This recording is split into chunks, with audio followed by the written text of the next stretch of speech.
بات کرو بھائی.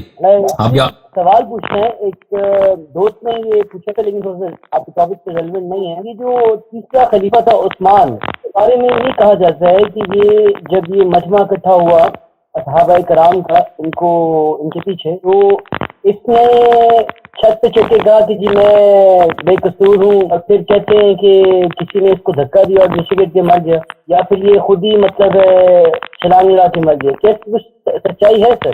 اس کو تو بھائی اس کے فتوے کا قتل تو عائشہ نے دیا تھا نا. عائشہ نے فتویٰ دیا تھا کہ اس کو قتل کیا جائے، اور صحابہ بھی اس کے قتل پہ سب ساتھ تھے. لیکن اس کا قتل کا جو متولی تھا، جو سے مباشر تھا، وہ ایک صحابی تھا، عمرو بن حمق الخزاعی رحمہ اللہ. عمرو بن حمق الخزاعی ایک صحابی ہیں، اور وہ نہایت ہی مستجاب الدعوت صحابی تھے. امیر المؤمنین علیہ الصلوۃ والسلام کے سچے شیعہ تھے وہ، اور محمد بن ابی بکر رضی اللہ تعالی عنہ، انہوں نے وہ گئے تھے عثمان کے گھر، عثمان کو انہوں نے قتل کیا، داخل ہوئے تھے اندر، جا کے قتل کیا.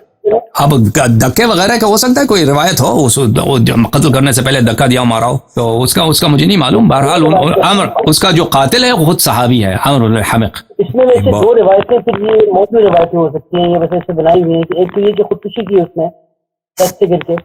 خودکشی سے نہیں معلوم، اس کا نہیں معلوم بھائی. ہو سکتا ہے کوئی روایت ہو، مجھے نہیں معلوم.